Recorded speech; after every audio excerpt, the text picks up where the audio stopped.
All right, folks, welcome to today's episode with Marc Busch, professor of international business diplomacy at Georgetown School of Foreign Service. I'll shoot you guys straight. Marc is one of the go-to experts on trade disputes and has advised some of the biggest names in politics, including a favorite of mine, presidential hopeful John Kasich. Marc has written 3 particularly well-known books, and I think you're going to get an idea from the title of some of his specialization. First being Trade Warriors. Second book, The Politics of International Economic Law, and the World Trade Organization, Economic Interdependence and Conflict. As well, Marc writes a recurring column at The Hill that I really enjoyed reading, and is a fellow at the Wilson Center. So everyone join me in welcoming on Professor Marc Busch. I'd love to get to know you a little bit more on the question I always ask. Tell us a little bit about Marc behind the scenes and what drives a lot of these motivations today. I fell in love with trade law as a young assistant professor at Harvard, and Wow. I ended up going to take a course at Harvard Law while I was teaching in the government department.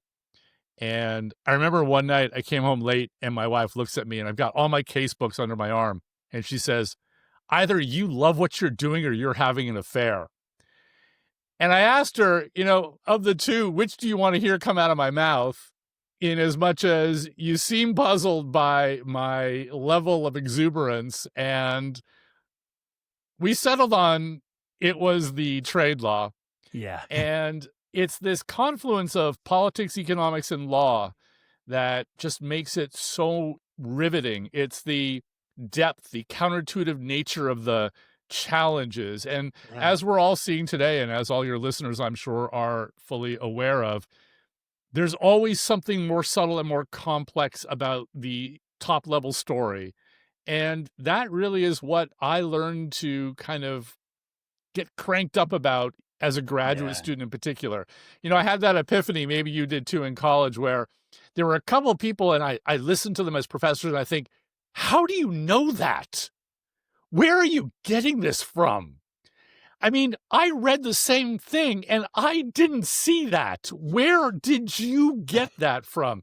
And the more I kind of got into my field, the more I decided to go down those rabbit holes. And look, it doesn't always work to my advantage. I've got co-authors who will say, nope, not following you down there right now. Nope, back up.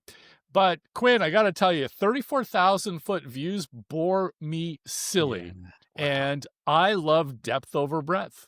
That's just what I'm all about. That's so cool. I'm already, how you described, you found the topic riveting. I find your career riveting and your focus. I really do. So I'm even more excited for this next hour. Here's the first question that honestly, I'm not going to kind of throw you a little softball, which is, I'm sure you followed the run-up to this presidential election and therefore probably had some really informed opinions about what was in the best interest of the United States. And now we are, January to August 20th. We're 7 months to the day to Trump's inauguration. Has this gone according to what you expected in these first 7 months of Trump's presidency? We all knew that he was serious about being tariff man. Yeah. He gave us a taste under Trump 1.0. Yeah. And I just want to add that had Kamala Harris won, we would have had some tariffs as well. Yeah. Yeah. And the rejigging of USMCA that is slated for next July, she would have done some of the things that Trump will do, and we can get into that, notably altering rules of origin to get more production in the United States versus farming it out to Canadian or Mexican businesses. But to your answer, no, it's not what I expected in as much as it's much deeper, much wider, and dare I say, angrier. Yeah. It's just plain angry. And the last 2 administrations, just to be fair, have painted the United States economically on its back foot. Everyone's taking advantage of us. Somehow these globalists were ramming efficiency down our throats at all costs with no regard to U.S. workers, no regard to quality of life in the United States. And I'm tired of it. I'm tired of hearing this narrative, which really begs the question, what is it that got us to the point where, wow, we are everyone's victim? I mean, Quinn, I grew up in Canada, and I got to giggle every time I hear Canada is being really mean to us. Canada's ripping us off. It's funny as hell, man. What is that? But, this is really dangerous stuff that we have gotten to in the 7 months to date. And my big fear is it'll take a generation to dig out from this, whatever digging out means. I'm not saying we're headed back to 1995 at the moment the WTO is formed and the U.S. offers its tariff schedule and we move on from there. I'm not even saying we're going back to the last bit of the Obama 2 administration, where finally he comes out and he says, look, we need trade, and it's time for us to embrace that. And I got to say, I was one of John Kasich's trade advisors when he was contemplating running. Wow. And I think that was the last reasonable person on trade to think about entertaining the office. And I miss that because I'm shocked by this victimhood and it's costing us terribly. And I'll end my answer with this. I can't believe this is 7 freaking months and we still haven't been told what's the end game and on what timeline. Oh, Mark, if anything, that last statement, I feel about a handful of subjects, which I'm not going to derail us. And I care a lot about foreign policy. I grew up internationally. How I feel about that exact phrase, what's the game plan? What's the timeline? I feel that about the Israel-Gaza conflict. I feel that about Ukraine and Russia. I feel that way about a lot right now. So I'm with you, man. Here's how I want to position myself as a a recreational enthusiast on international trade. I'm a hack, but when I was an econ major for undergrad, so maybe I'm like 1 ounce above a hack. When I try to steelman Trump's position on trade policy, I can understand, or I can empathize with like the emotional posture he's in. I'm like, okay, you're riled up. You feel like we've gotten screwed.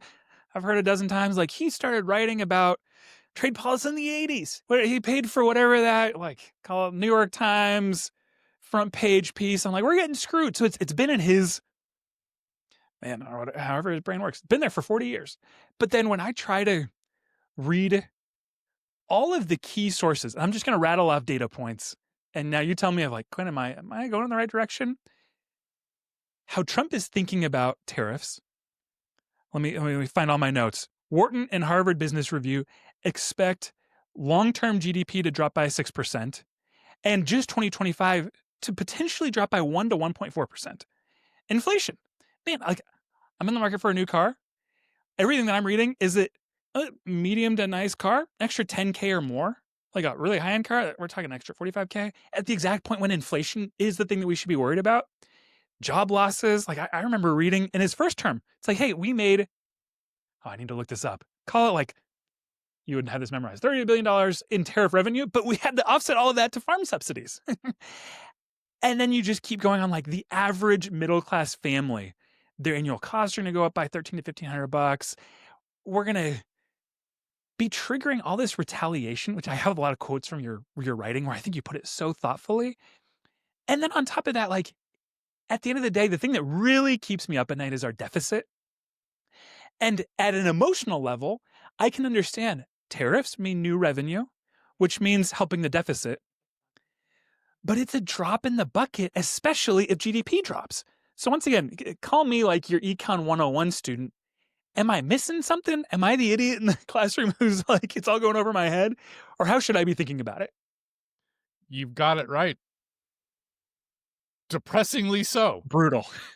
And you're also correct about there's something very personal going on here in Trump's logic. And we've all been trying to guess what's the real game plan here. And there are a couple of possible explanations for what he thinks he's doing. One was, we thought, this is all just a bargaining strategy. And he was right to point out that a lot of countries had WTO commitments on tariff rates that were much higher than ours. And Caroline Leavitt used to love to go in front of the camera and talk about reciprocity. It's in the Bible, et cetera, et cetera.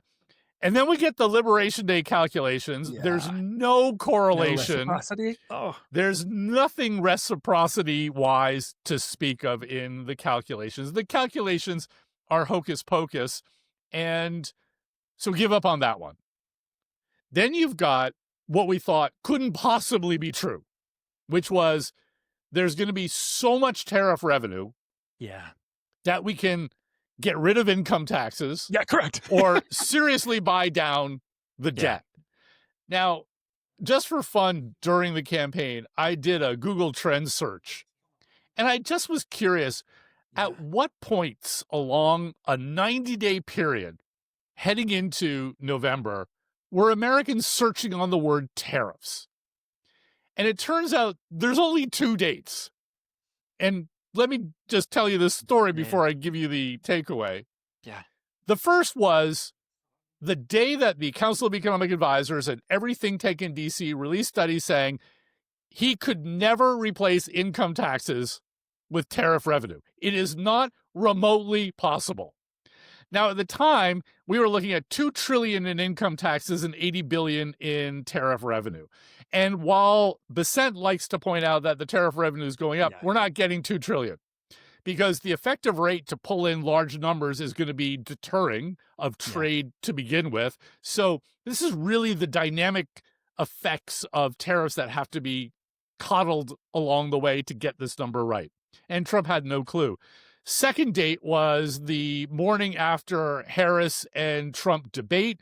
Tariffs came up a lot. Those were the 2 events. Now, why this is interesting is the blip did not happen when Trump announced his desire to replace income taxes with tariff revenue. The blip happened when the studies came out saying it was impossible. Then when you look even more carefully at the data, the blip is entirely Washington, D.C. In other words, nobody ever in this country during the 90 days heading into the election searched in Google on the word tariff. The point being, Americans didn't vote for this. And as you can see, all the polls, even last night's most recent poll, demonstrate about a third of Americans are in favor, which leads us to hypothesis 3.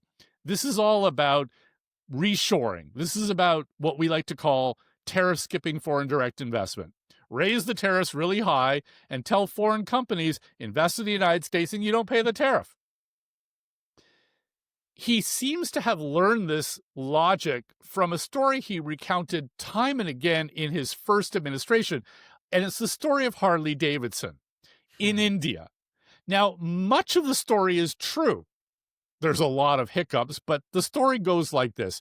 India has a crazy-ass 100% tariff on big motorcycles, and Harley moves a plant to India to build motorcycles to get in under the tariff. That's the logic Trump would like us to learn from, but on a grand scale across the board. There's a couple problems with the story, though. Harley never produced the big bikes in India, which it was allegedly trying to beat the tariff on, because no one's there to buy them, which is, wrinkle number 1. Wrinkle number 2 is Harley largely went broke in India and largely moved to Thailand because, and this is the big hiccup for Trump, it's one thing to move a plant. It's another thing to move a supply chain.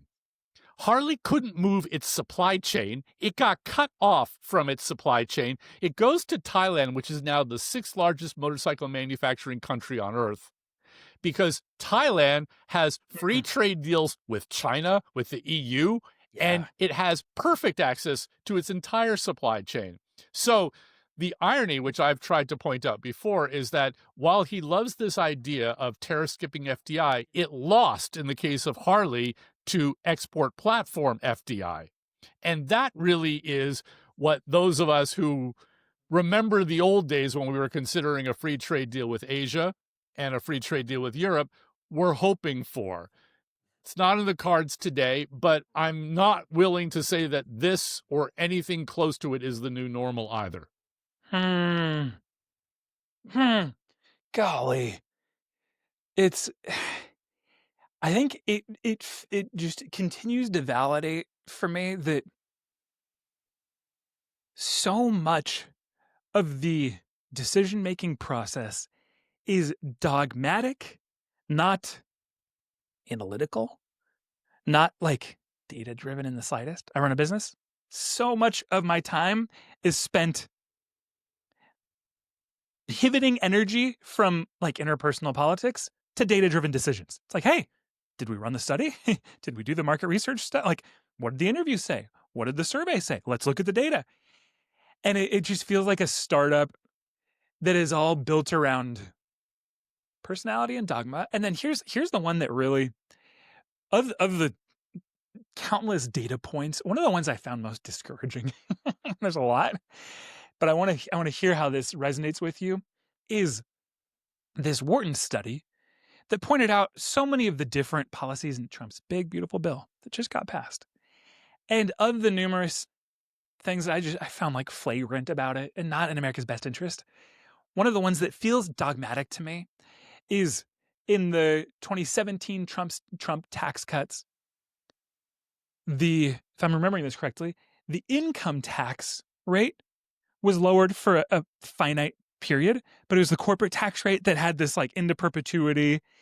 And right now, if we just returned the corporate tax rate to what it was before, what it historically had been, so just kind of renormalize it. If we were to do that, Wharton Business School said doing that would cause quite literally half the GDP loss and half the wage loss for the same amount of incremental government revenue. So it's this crazy thing of like, okay, when we're choosing dogma being lower the taxes, especially for big business, and then let's try this tariff thing on for size. I'm like, the data says it's twice as bad. It's twice as bad. It's actually amazing. You know, the Yale Budget Lab and the Tax Foundation have given us just wonderful data, wonderful estimates, wonderful modeling. And what really stands out, to your point, is that the tariffs will negate any pro-growth outcome from the big, beautiful bill. And that is just a stunning estimate, that for all that you might expect pro-growth wise from the tax cuts, from the write-downs, et cetera, that they will be negated by these tariffs. And again, to what end? You see, fundamentally, this idea of reshoring is a tech problem, not a trade problem. And until the administration is willing to engage with that, and it won't, because politically it doesn't sell, right? This is the hard thing when you're on the campaign trail. You can't run against tech. You can't say, I will grow jobs by banning technology from the shop floor. You sound like a Luddite. Whereas the beauty of trade has always been, especially in American politics, you have a flag you can point at, and you can say, they're the root of our problem. And that's a very compelling story. And people buy it. And they like a resolution to it. I got to say, when Trump issued the first tariffs under IEEPA, the International Emergency Economic Powers Act, because of fentanyl, that's my next question. That is genius. You know, that is genius. That's really something. Didn't see that one coming. I mean, think about it. He's got no ability to answer the fentanyl crisis, which is horrific and on an epic scale. But to use a tariff to do something about a problem that runs so deep in society. Wow. What a genius move. We knew he wanted the tariff. He just needed the excuse. Now, to blame Canada for fentanyl is a bridge too far, but the optics of it, genius. But then he couldn't help himself, and he just kept pushing and pushing and pushing. And now, as you know, we are getting these ad hoc one-offs, like against Brazil, that are still IEEPA-based and just make no sense. Hard to explain them as a national emergency in any way, shape, or form. Okay, it's amazing. You somehow guessed my next question, prepared, because of the op-eds that you wrote. One of them was just around the like, man, the legal grounds are not even shaky. It's like, it's just unprecedented. So I'll set it up from, once again, my like recreational knowledge, and then you just take it and run. IEPA, I've got it pulled up. The International Emergency Economic Powers Act, 1977, and it is meant for rare and extreme situations like war or major threats to U.S. security. So therefore, to your point, it's like, whoa, fentanyl maybe is a genius play to like conflate things. But what it really comes down to is it is usurping, once again, Congress's authority issued in Article 1, Section 8. It's like, this is just right down the fairway, Congress's domain. And therefore, and this is where I want to hear you define the word bootstrapping, because I had to look it up and I was like, oh my God, I get it. But it is effectively, he was misusing executive power and then claiming that it was valid, his misuse, illegally so, because it was kind of working and some deals were cut and it got a big headline and a big, like, whoa, big splash. So therefore that makes it legal. Like, as I was reading, I was like, Marc, you're a genius. And this is terrifying. This is such an abuse of power. So like, help, once again, picture me as your freshman Econ 101 student. I'm freaked out. Should I be more freaked out, or can you explain it to me? I'm hoping there's some good news at the end of the rainbow here. I'm hoping that the Supreme Court will uphold a Court of Appeals verdict, which is imminent, against this abuse of IEPA. So you're right. IEPA traces to 1977, and it's not the only delegation by Congress to the executive in times of national emergency or national security. So everyone is now getting acquainted with all the Section 301, Section 232 stuff. The Section 301 being an enforcement action, Section 232 being national security tariffs, which is what we have now on cars, steel and aluminum. And we call those the sectoral ones because they're sector specific. Yeah. Because they more or less have to be. But the IEPA tariffs were never intended, or the IEPA legislation was never intended to be a tariff tool. Congress had a tariff tool that they gave the president. It's called Section 122. It's a balance of payments issue. Yeah. The most glaring thing here is that, believe it or not, the DOJ in a court submission just argued, yeah, but balance of payments aren't a trade deficit issue, so the president had to use IEPA because Section 122 doesn't do the job. Actually, the trade deficit is 90% of the balance of payments action, so it's exactly what Congress had in mind. And so here we are. But Quinn, I gotta just remind your audience. Yeah. You realize that tariffs don't do shit about trade deficits. Okay?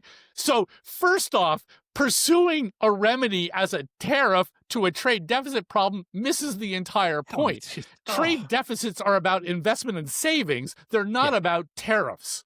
So strike one. Strike two is, however you want to misread IEPA, a trade deficit is not a persistent national emergency issue. We've been running trade deficits for the longest time. Most economists will tell you, we export to buy, and it doesn't make any sense to be writing this one up as being such a big deal. But the truth is, the Court of International Trade said no. That was appealed. The Court of Appeals for the Federal Circuit is hopefully going to say no. It clearly had serious doubts about what the Trump administration was arguing. That's why the DOJ lawyers sent this note saying, this is to your question, please don't end the IEPA tariffs because, look, they're working and you will end all these trade deals that we have been able to sign. And by the way, we can't afford to do a big tariff rebate. Please don't end them because while they may be illegal, boy, have they done great stuff that could be legal, which is bootstrapping at its worst. Then we go sometime in the late fall to the Supreme Court, which will view this through a slightly different lens. The Supreme Court will be much more fixated on separation of powers than Yeah. on the statutes, their interplay, and whether IEEPA from the Trading with the Enemy Act is permissive of tariffs instead of, as you said, being about sanctions on specific companies and individuals, say oligarchs in Russia. That's what IEEPA has been used for. But sweeping tariffs at the willy-nilly whim of the president with respect to whatever country on whatever he wants, you realize these aren't even about products anymore, which kind of shoots to hell the idea that we're reshoring anything. They're about countries. They're just numbers divisible by 5 thrown at countries, given whatever strikes the president as a grievance du jour. Mark, I'm loving this. Oh, this is cathartic for me. And for me, you're going to have to send me a bill after we're done. I know. I was going to say the same. This is not on my like scripted prepared questions, but I remember the day after, it's probably Carolyn Levitt and like all her cronies, when Liberation Day, and they have all the big like 3x5 charts on stage, and it's like, if you're this country, you're in this category on the bottom of page number 3. And if it's like the Penguin Island with no U.S. inhabitants, it's Lesotho and like the South African enclave. But then here's beyond the like the hilarity, which also, as an American that cares about the future of our country, is embarrassing. But whatever, if you can find it comical in the midst of that, I'm like, oh, this is wild. This is not what I expected. But then of everything I enjoyed after that was all the like exposés on how the formula was created. And it just felt like everyone was like, all right, we're on the same page. Let's play Sherlock Holmes and try to deduce how they got here, because it's hilarious. And then what I experienced, and you probably know way better than I, is that someone on Twitter was like, oh, I think they're citing this formula. It was probably like a think tank, but I remember there was a Harvard professor on it that had to deal with some kind of reciprocity. And once that started going viral on my Twitter thread, it's like, oh, I think this is what they're trying to do. Then I remember the exact Harvard professor being like, yes, this has the fingerprints of what we wrote about, but they botched the formula. Like they couldn't even get it right. It's one thing if they copied and pasted what we put forward without citing us or asking for our help. But instead, the formula, once again, this is how I remember this 3 or 4 months later, is the formula had 4 variables and they took 2 of them out. Yeah, 2 canceled, including the pass-through rate. You remember? Yeah, totally. Yeah, just take it and run. So that was a real convenience. I mean, when you've got everything collapsing, then it's literally the deficit over our imports from them. Yeah, exactly. Which is a ChatGPT equation. And, my lesson in all this, Quinn, was never speak to the media 3 minutes before the numbers go live and we've all diagnosed how the equation worked. I remember saying to some outlet, wow, this is going to be a monumental task, because what the administrators are going to have to do is they're going to have to calculate the tariff equivalent of non-tariff barriers and somehow bring that into play. And they're going to have to deal with the fact that, well, how are you going to do all this for services? And so remember, they dropped all of our services trade, which is the bulk of what we do. Which is what we do. That's it. That's it's right. Tech, 85% of Americans are in a service job. Well, just because most of our listeners, that's going to be confusing. I kind of remember that from econ class. Like, I work a lot with Meta. I think of big tech, the trillions of dollars in market cap, I'm sure $1 trillion in revenue. My understanding is each of them hover at 50% or more of their cumulative revenue being offshore, international. Right. And that is classified services. Most people would think services is like my hospitality, like staff or the waiter at my restaurant. It's like, no. Meta, if you're a VC, it's all your investments. So can you just explain that real fast? We're a service economy. Like all rich countries, we are a service economy. We do banking, insurance, finance, consulting, legal, architecture, and R&D. Those are our big traded services. And if you wanted to really grow wealth in the United States, you'd push for more of those non-traded services to become tradable. And there are lots of restrictions on our traded services exports, including consultants doing jobs in certain foreign countries, or qualifying lawyers to offer advice to a foreign client and things of that sort. When you take a look at manufacturing, you've got 8% of U.S. employment. Cut out administrative staff, it's 4%. So somehow you've got to be able to come up with a story about why it is that manufacturing is so much more valuable, and you're going to rejig the global economy and the U.S. economy to favor it. There you run into some more issues. You're never going to recreate 1949. Yeah. And so think about it from a politician's point of view. What are they really embracing and selling on the stump? They're selling the idea that a high school grad can walk off the graduation stage and into a middle-income job on a factory shop floor. And that is a lie. And I remember Obama versus McCain. And I watched this very moving news coverage of John McCain in a cafeteria in Michigan. And two retired elderly men came up to him and they said, "We worked in the car industry and our jobs are never coming back, are they, Senator?" Wow. And John McCain had the decency to say, "No, they're not." And the two men looked at him and said, "Thank you. Thank you for your honesty, Senator. Thank you." I remember being so struck by that interaction. And McCain was totally sincere. And Yeah. Quinn, if you've ever visited a shop floor, the robotics, the tech, and the fact that the big U.S. firms are largely importing subassemblies from Magna in Canada or India. There's, I love that exchange between Peter Navarro and Elon Musk. When Elon Musk called Navarro dumber than a bag of rocks, and he said that's an insult to the bag of rocks.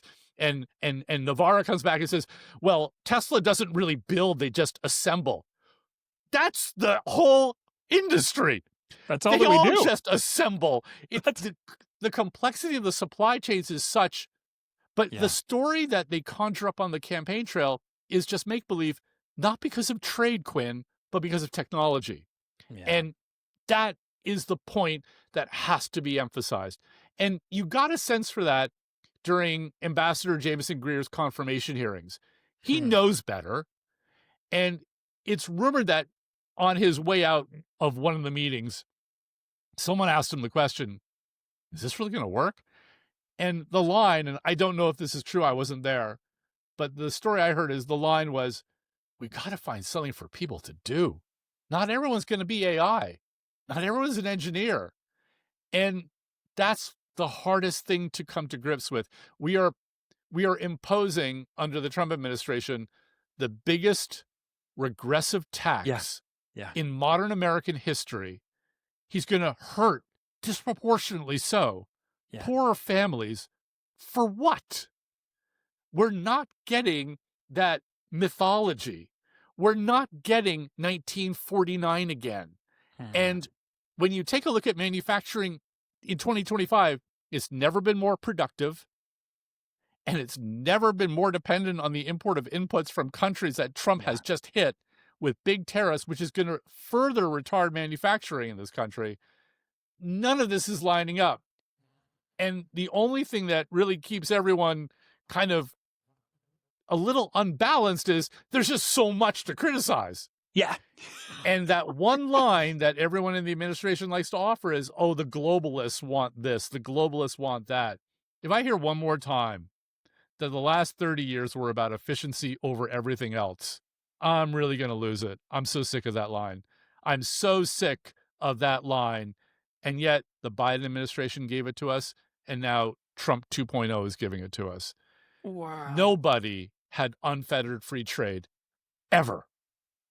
And moreover, even if tariffs were completely dismantled by every foreign country, we still have the non-tariffs to deal with. They're far more esoteric. They're going to require much more serious intent. And if the president doesn't start getting these deals, which are being dismissed as napkin deals, with real terms on things like digital trade for Meta, they're for naught.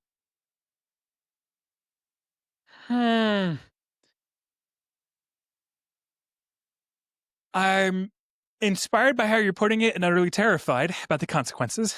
Of all the threads that you just spoke to, the one that, once again, I'm enjoying going off script. I think you said mythology. It's a really interesting thing worth examining, because there is a collective ideation of like the glory days. And I think there is whatever that post-World War II, which like I get it. That one's justified. Greatest generation, beat the Nazis. We like post-Bretton Woods have a somewhat unipolar world into the USSR. Like I get it. Those people, some of them are still alive. But the other one that I enjoy popping the bubble for people is I enjoy history. I enjoy reading presidential biographies. The president that is least remembered and most cited by Trump, William McKinley, I think is a fascinating case study. And here's my reading of his bio a couple of years back, how I would describe it. Like in that industrial revolution, it's like the agrarian South versus the industrial North. As a sitting congressman, this is 6 years before his presidency, he is the name behind the 1990 McKinley tariffs that jack up tariffs to 50% and send the entire nation's economy into like a catatonic shock. All key imports, and basically at every level, it screwed the working class. That's the really simple way to put it. I have these like couple data points memorized of like the average. Let me find it in my notes. The average wheat price dropped from 89 cents to 62 cents. Maybe that's too boring. But what it really boiled down to is the plight of the working class was so severe that in that next midterm, which I'm pretty sure this would be under like Benjamin Harrison, because once again, McKinley's just a congressman at the time. He's about to be president. The midterms, it's something around Republicans in the House went from 170 seats to 90. So like effectively halved. McKinley gets voted out. It is like one of the most fast turnarounds that a single policy self-sabotaged so thoroughly that the entire country rose up against it in 2 years. There's a whole different narrative around, then he ended up winning the presidency. And how I understand, he's actually, as an individual, I like him a lot. I liked his marriage. He died via the assassin's bullet. But like just before that, in one of his speeches, he actually effectively, and this is my own dramatization, like repented of how bullish on tariffs he was in one of his last speeches. So it's like Trump, and whatever your mythology is, that's like, it's economically inaccurate. It's historically super inaccurate. If that's the person you're citing, then cite him. Tell the story. I just did in a minute, and it doesn't add any credence to your argument. So anyway, Mark, do you enjoy William McKinley as a trade enthusiast? I fully agree with your assessment. Moreover, Doug Irwin at Dartmouth has shown that U.S. was more productive prior to McKinley and prior to that time frame in particular. Wow. And it doesn't stop with the repudiation of the McKinley tariff. Fast forward then to Smoot-Hawley, where you get this congressional log roll that yields the infamous tariff. And what happens then? Well, we realize, wow, this is deepening the Depression. I mean, under Trump 1.0, Robert Lighthizer used to love to give us this revisionist history. At every university stop, he'd tell the story that, Smoot-Hawley wasn't that bad. It had nothing to do with the Great Depression. It may not have caused it, but it deepened it and lengthened it. And what was the reaction to that? Well, we ended up having to get out of Smoot-Hawley by virtue of the Reciprocal Trade Agreements Act, which is largely the premise behind the Trade Promotion Authority, which Trump refuses to ask for, making the legality of all of these trade deals quite dubious. Thank God Ron Wyden has asked for congressional oversight of some of these trade deals, because no one's asked the question, what are these things in U.S. law? How are these things going to do anything? And is that a dead giveaway that he doesn't really want to do anything with these trade deals by virtue of the fact that he's never even hinted that he wants Trade Promotion Authority? And Quinn, think about this. If this was this McKinley epiphany, and it was so brilliant, why not allow the Republican Party to take credit for it and allow them to vote? Bingo. Why not let them be the ones to take this one forward? Instead, we have the speaker redefining what a day is so the Republicans can't allow a vote on IEPA before they exit the doors. This is bewildering. How is it that such a brilliant idea is being kept away from the Republicans as a winning issue going into the midterm elections? I'm loving this, Mark. Because I really enjoyed rereading the history of Smoot-Hawley, which I'm like, most of my friends love business and economics and don't know the first thing about it. I think there's all these these interesting parallels. The industrialist from the North, right? So it's like, Trump, a real estate developer from the North, whatever. Hoover, a like business magnate. Like I read his bio in college. Same thing. If anything, not the Trump born with the, what is it, like the golden spoon? It's like, no. Born into, to my knowledge, like abject poverty, pulled himself up by his own bootstraps, built like a mining empire, if I'm like remembering all this correctly, was actually a prolific philanthropist. That alone, like his biography would be compelling pre-presidency because he lived such a prolific life. The way that I describe him, McKinley, and Trump are these dogmatically committed to whatever you want to call it, like free market, but or not even, I guess it's not free market at all, but to these like economic principles that they felt so deeply that when Hoover's administration was passing this in 1930, I think 1929, I remember it's like there were 1,000 different economists that signed a petition to make him stop. So there was like a public outcry saying, this is going to deepen the recession in exactly the way that you're describing, Mark. And what in fact occurred, U.S. exports fell by 70% within just like during his administration. Like of the numerous other things, it's like it struck, or it employed tariffs on 20,000 different imported goods, back to ultimately hurting the working class. So I think the reason I love this stuff is like, oh, this isn't nerding out on history. These are the two most prolific mile markers of when we've done this before and the outcome. And it scares me. We've got the same letters coming out today, Quinn. We have thousands of economists writing letters to the administration saying it doesn't work that way. I can't believe how long Trump had us debating, not us, but the media, whether foreign exporters pay the tariff or American businesses and American consumers pay the tariff. We have data from Trump 1.0. It's true that at the moment, aside from Canada, aside from some threats from a couple of other trading partners, there's not a lot of retaliation. But remember, we've had so many pauses, so many delays. Wait for it. It's coming. When you start factoring that into the equation, then all of a sudden, whatever Trump is being told by his advisors about optimal tariff theory is all going to unravel real quick. And it's going to be up to some future administration to reinvent some rules-based system that gives business what it wants first and foremost, and that is predictability. Correct. Oh, correct. I'm a business owner. I've got 80 employees. Thankfully, I don't deal in like hard molecules and things that could import. It's all bits and software.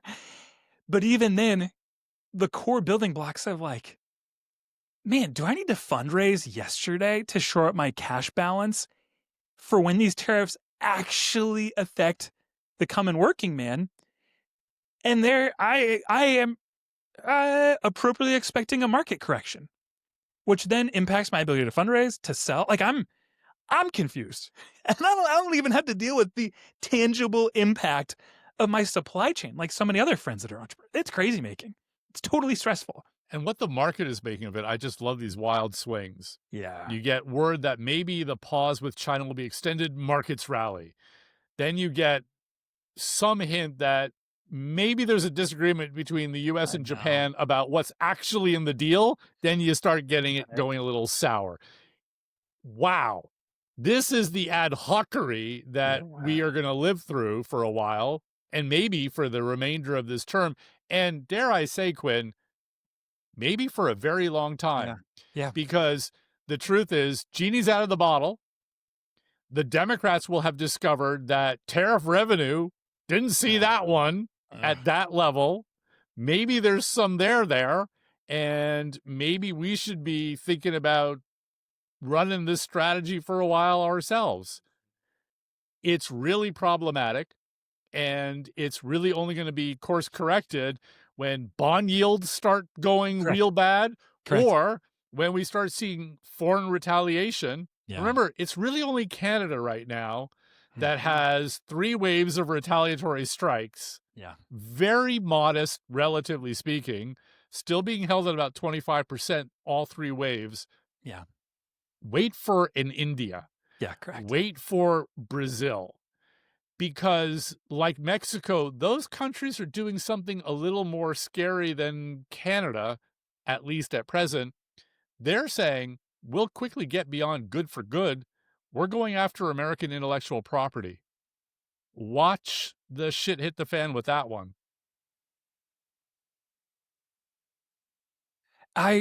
So it takes me to some wordsmithing I really liked that I read of yours. So I'm gonna read the quote and then I'll let you explain it in totality. But June 10th, you wrote, "A trade war is like a lobster trap. It is easy to get in, but hard to get out.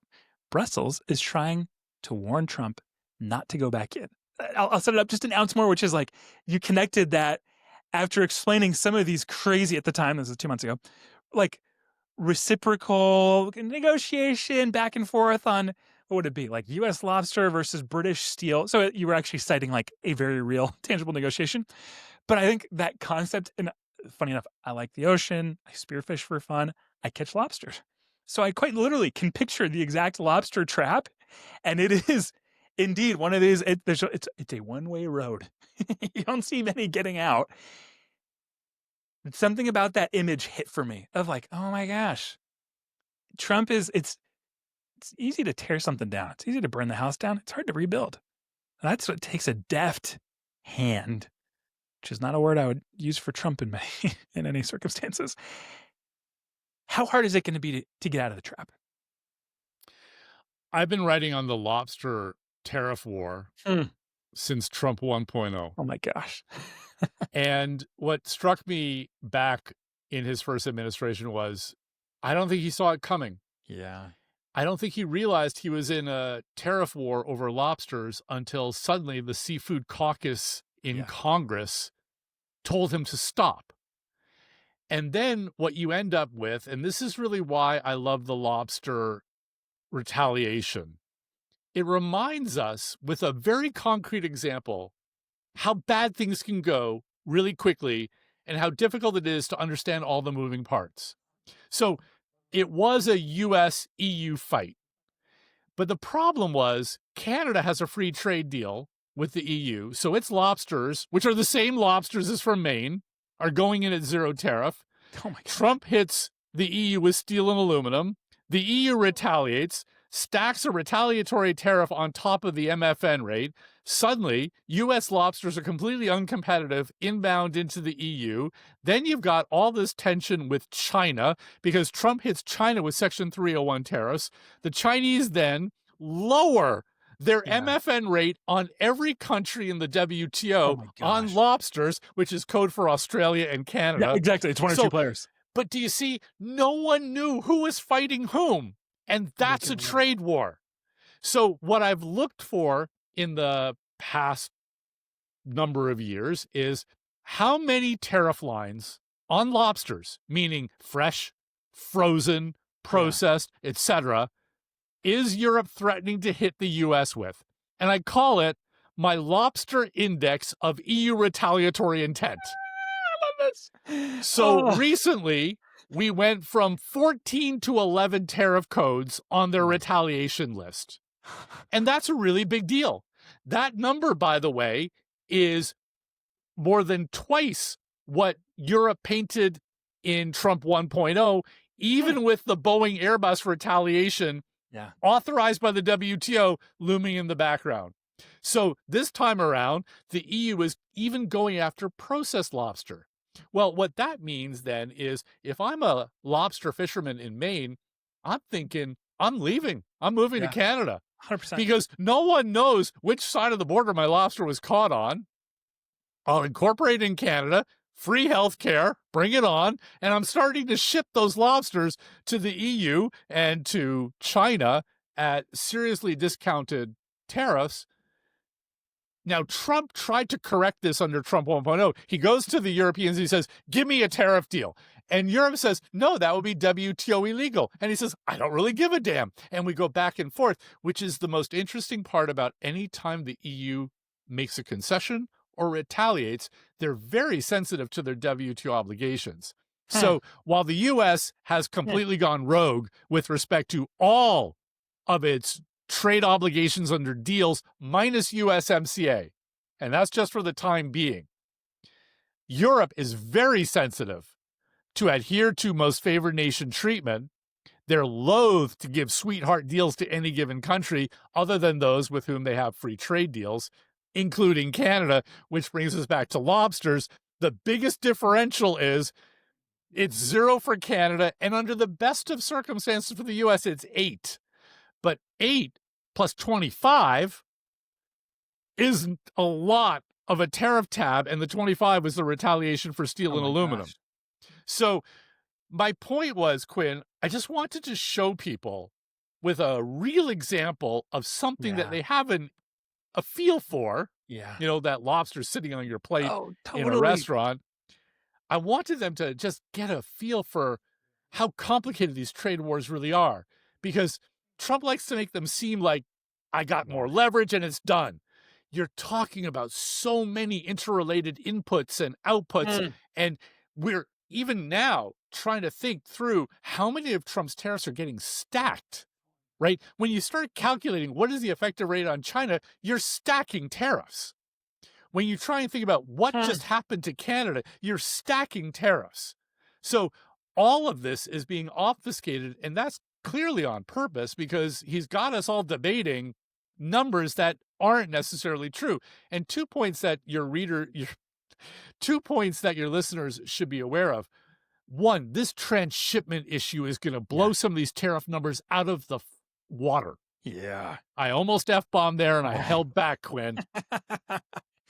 We don't know what that means yet. If that's a rule of origin, and if it's true that Secretary of Commerce Lutnick asked Thailand, can you do a 70% regional value content as a rule of origin, then the numbers are all make-believe, and the real number is a flat across-the-board 40%. Not the 19, not the 15, not the 10. It's going to be 40. And transshipment is going to be the most politicized issue with no legal definition, and Trump's going to do it at will. The other issue, and this is a little harder to appreciate, but as a business person, you'll get it. Enough about the rates in particular. The real killer at the moment is trade policy uncertainty. We have no confidence that any rate is robust, that it's long-standing, that it's going to have any lasting effect. Trade policy uncertainty right now, measured by a variety of indices, is literally off the charts. What's happening right now is making COVID look like a cakewalk. Oh my gosh. The highest level of trade policy uncertainty recorded since World War II was Trump 1.0, 3 tariff lines in particular, and those are less than half of where we are today. And that is the overarching concern of businesses. How do you buy anything M&A wise? How do you plan as a farmer on a 3-cycle planning schedule? How do you even get ready for more soybean exports when you've got this tremendous trade policy uncertainty hanging over your head? It's that puts the lie to, we've got a president who's a real businessman. Real business people get the point of uncertainty. And if the idea is uncertainty is the new leverage, and this allows him to go after a particular political leader in Brazil, or to get angry over India for buying Russian gas, or to just get angry at Canada for not being the 51st state, that is the end of business planning as we know it. Golly. Oh, Mark, that's gosh. Each of those points hit home for me. I think I want to start to head towards the conclusion, because each of those 3 were so good. I think the of each of those points, I'm like, man, transshipment, so critical. Business certainty, so critical. But something about, I feel like each of our listeners can picture the simplicity of the decision of the lobster fisherman. Something about that example is just like, oh, it's really clear. Like I've got a friend that owns a fishing boat in Alaska. That's how he built his career. That's how he's putting food on the table for his kids. So I'm like, oh, I can picture that. And I can picture with the stroke of a pen, Trump changes all the core economics for that person's decision-making. And that individual will now spend the next 3 to 4 years optimizing his life's decisions around the new rules on the field. And here's what's tough, though, is the next president won't be able to, with the stroke of a pen, resolve it. It's like that train leaves the station. That, like, man, I can picture it. The lobster in Maine is the same lobster that scurries over and is in Canada.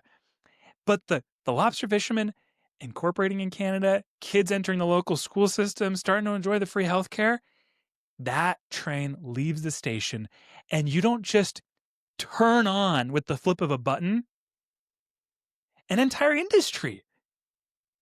It takes the stroke of a pen to destroy, and it takes decades of intentional hard work to turn it back on. And something about that it just feels frivolous. It feels flippant in a way that is both demoralizing and activating. I'm both pissed and want to do something about it. And think about it this way as well. I said that the U.S. is currently non-compliant with all of its obligations under these trade deals and the WTO, and is clinging on for the moment to USMCA eligible treatment. What a shocking moment in U.S. history that on executive order, with not one speech to explain to the American people why and on what timeline, the country that led the creation of the post-war global trading system has ripped it up. And the looming questions are, can the U.S. ever be trusted again? Will any of these deals mean anything? What does trade diversification look like given the lack of confidence that Congress is especially jazzed, or that a future president will say, we've got to reverse all of this and do it right away? I just want people to understand the gravity of the moment. Yeah. We're chasing the numbers. Maybe we're thinking about the uncertainty around those numbers, but there's a bigger picture here. Yeah. We have ripped up the system we created. For what? Yeah. And on what timeline? Yeah. And if it's so genius, why is this on executive order? And where is my former party, the party of Reagan, the party of free markets? Oof. They will walk in the wilderness for a generation if they don't come out and explain what of this is attractive. I heard a House rep say, if Trump's policies don't start paying off by Labor Day, I'm going to get upset. Labor Day? Are you fucking kidding me? Labor Day? Do you know what it takes to build a chip fab? Do you know how much it costs to build a chip fab? Why would I build a chip fab under this uncertainty?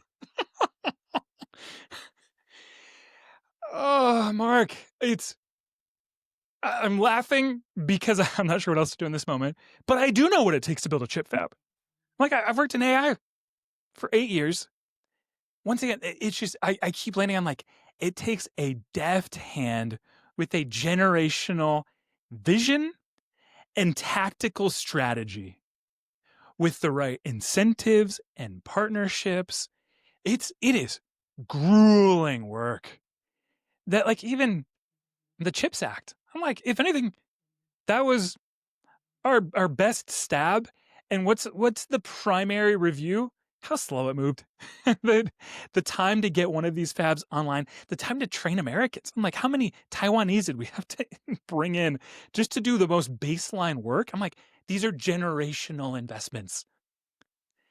And Labor Day is that's next Monday. We're talking generation versus next week. It's just such a huge delta. Okay, Mark, final question, because for the last hour, yes, my sense of catharsis is at an all-time high, but maybe my sense of confidence or hope isn't. Talk to me, like, let's switch gears. As this is my final question to you, as we close. When you're picturing or speaking to a group of undergrad or grad students, 18 to 25 years old, like what hope do you have for them? And what, like, specifically, what do you want to cast vision around a future that they can grasp onto and create? My students go into services. The U.S. is a services economy. Yeah. I would like to see some push on traded services. I agree that there are certain industries that can be coddled with various incentives, like subsidies, like pure R&D subsidies. That was the subject of my first mishap book. And one of my case studies was semiconductors. And there was a problem with semiconductors back in the day, and that was that they're too easy to copy. Yeah. I quoted the founder of Intel who said at the time, and you got to remember, we're talking about a 386 chip. He said, it cost me, $120 million to design the chip, cost $40,000 for the Japanese to reverse engineer it from a good photo. And he says, how do I compete with that? And what I remind my students and what I constantly say in my Hill pieces, can we please start talking about intellectual property? Because the truth is, whether you're talking about manufacturing or you're talking about digital trade, you're talking about AI and algorithms, and you're talking about things that might be pruned in the European AI Act, it's IP. Yeah. Wow. And the future of American economic prosperity is largely going to be a function of how protected is IP on a global basis. There are legitimate concerns that the Trump administration has raised about issues in commerce globally where our trade partners could do a better job. And the biggest one is IP. But there are so many others. And in part, to get back to your question, what I try to remind my students, and by the way, this summer, what I've tried to remind the investment firms and the hedge funds and anybody who will listen, this isn't the McKinley economy. Oh, yeah. And that's good, not bad. We should, we can, maybe we must do more for less skilled labor. But to do that, let's answer the market in the sense that they're not asking for the line job holding an assembly that Trump has in mind from the vintage videos of the Model T Ford being made. Yeah.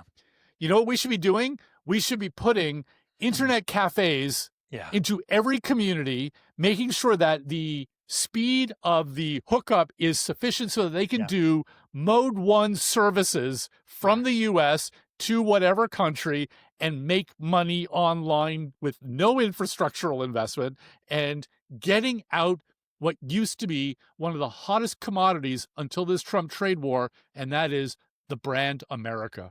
Oof. Because I am afraid that no president has done more to erode the brand value than this president.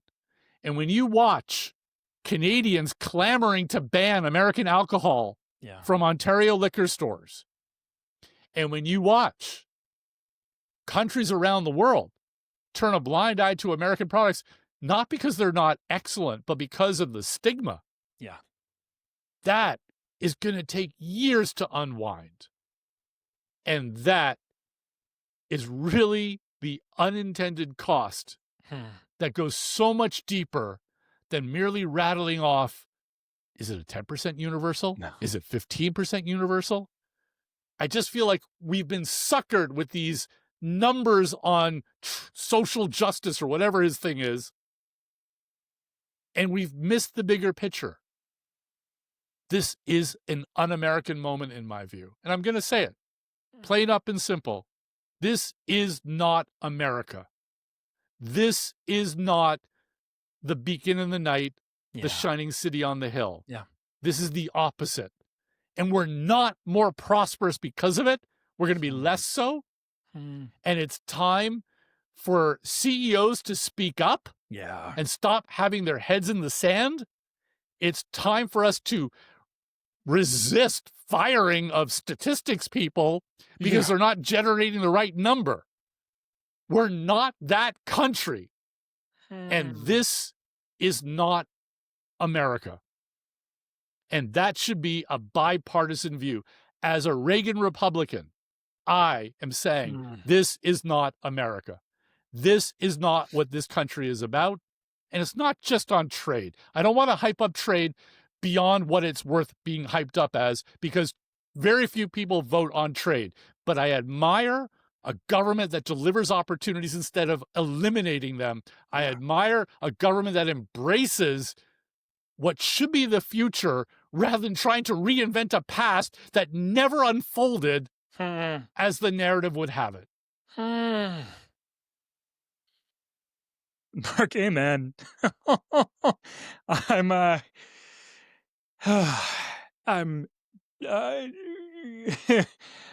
think holding back the decade-old dams of a lot of similar emotions in this moment. I'm with you. And we've got to start finding ways to bridge the political divide. Yeah. You know, I was recently at a rescue for animals, and I was looking at this young woman, and I was just thinking, she's helping mend this bird that we brought in to be rescued. Yeah. I share nothing with her politically. I'm positive of that. But I'd really like to hang out with her. Oh, totally. And we've got to get back to an understanding and a listening. And Quinn, what I like about your podcast is your desire to reach out and cross divides and to be bipartisan. And please get us talking to each other again. Because I can tell you, I, as a Reagan Republican, feel like I've got no home. I know the Republicans hate me. I know the Democratic left hates me. But I'd really like to meet people who are somewhere like me in the middle. And it's not just for the sake of trade. We've got to get back to thinking more intelligently about doing what Obama warned us about, namely letting good ideas go to Washington to die. And that is what should motivate you to want to run for office, Quinn. But it's really what should unite more of us. Not all of us. I'm not thinking too widely here. But we've got to get back to where a Democrat and a Republican can talk. Stop banning your family member because they voted one way or another. We make mistakes. We get back. We have a cathartic moment like we've just had today, Quinn. And we do something positive. I want to help think about transitioning this economy. I want to help shed light on some of these trade issues. I want to meet with others who want to do these things. There's got to be some kind of concerted effort to fix this, because if all this administration delivers is hate, the last thing we're going to be able to do in the short term is fix our economy. It's just going to be item number N in a long list of problems. Americans don't hate. Americans don't hate. And we don't hate foreign countries for cheating us when they've done nothing but give us the products and services that we have the God-given right to buy. Mark, you're everything about this strikes a chord. And I love how, for one of these, it's the perfect closing remarks. It's what I feel in all the in-between moments when I'm putting my kiddo to bed, when I'm waking. It's like, oh, this isn't. I'm gonna do my best not to get emotional. This just isn't the country I want her to inherit. And I think that trade and like some of the moments on this podcast, it might feel a little out of reach, a little esoteric for like folks that maybe don't enjoy business. But I think there's this deeper point you're driving home that I hope lands for folks, which is that at the end of the day, what is materializing as irrefutably unintelligent trade policy is rooted actually in Trump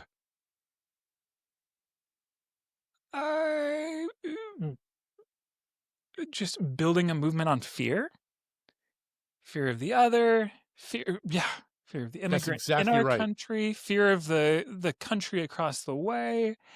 And I think there's, if I were to close on what I would be happy to spend a lifetime on, is reminding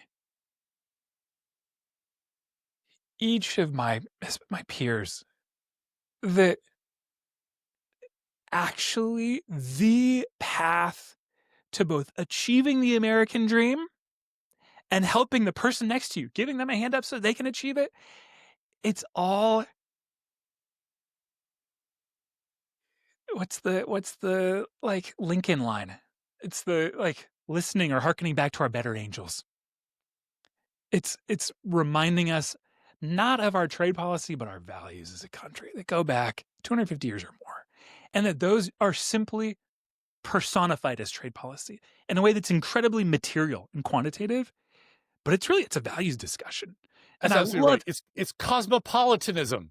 Yeah. It's our embrace of the world. Think about the history of global trade. It is the means by which cultures discovered each other. It is the means by which we imparted our knowledge and we took from them their wares and their customs and habits. It was good and bad. It was good in that it brought us together because we needed each other to do things that we couldn't do on our own. It was bad in the sense that the ships that brought around the plague are ultimately about trade as well. Totally. But when you think about the history, for example, of Constantinople and the ability to meld religions and peoples, all because of a dictate that commerce will not be fettered by any political divisions, religious divisions, etc. That is trade. Trade is not merely business. Trade is cosmopolitanism. Yeah. We are closer as a globe when we trade. The fractures when we bar trade, those divide and ultimately undermine our national security as well as our prosperity. But it's the value. And Quinn, the one thing those of us free traders have missed the chance to do is to explain that. Yeah, correct. The administration has us defending ourselves for caring about economic efficiency. That isn't the place to make our stand. It is about cosmopolitanism. It is about sharing values. It is about knowing thy neighbor. That is trade. And we have to correct that narrative in the media because we are not about efficiency. First and foremost, it is something that is so much more global and so much more positive. And that's what we need right now. The first answer to Gaza, the first answer to Ukraine will be trade. And that's what we have to keep in mind. Marc, everything you're saying has me starved, like with parched tongue, hungry for an aspirational vision for our country again. I'm just a decade into exhaustion. And I love how it's like, we spent an hour on things that might feel empirical and quantitative, and it's so much deeper. And I'm gonna end there because I love this last 10 or 15 minutes and how you brought it all back to what matters. And what matters is it's the values that were instilled by our founding fathers. And the values that carried through on like tens of millions of immigrants when they entered Ellis Island. And the dream of what America stood for, it's the city upon a hill. It's so clear in my mind that the empirical data of how this trade war is going to screw us over is actually just proving the point that the founding fathers instilled in us 250 years ago. And Alexander Hamilton being a case in point. Yeah. The report on the subject of manufacturers. Yeah. Let's build industry, but not through tariffs, which are going to lead to crony capitalism and corruption. Yeah. We can do selective incentives through subsidy, etc. And we should gear up to compete with the European incumbents. Yeah. But no crony capitalism. And that is what this administration is delivering. We can call it state capitalism if we're feeling generous, but it's turning into crony capitalism when the administration is owning stakes in Intel, AMD, and NVIDIA, and we have paid to play. Oh, it's Russia. That is the opposite of what the founding fathers imagined. Totally. Oh, it's a playbook that I have seen far too often in the most undesirable corners of the globe. Exactly. Marc, brilliant. Thank you. Thank you. Sincerely, from the bottom of my heart. Normally I say this after I'm done recording. This is one of my favorite podcasts I've recorded and favorite conversations in a long time. Sincerely. It's been fun, and I'm going to I say look it. forward to I'm going to say receiving your bill. Oh, absolutely. All right, folks. Another episode down. Send this one to your friends. This is a special one. Let's get this message out far and wide. Let's do Marc, it, man. It's been a treat. Thank you sincerely from the bottom of my heart. Thank you.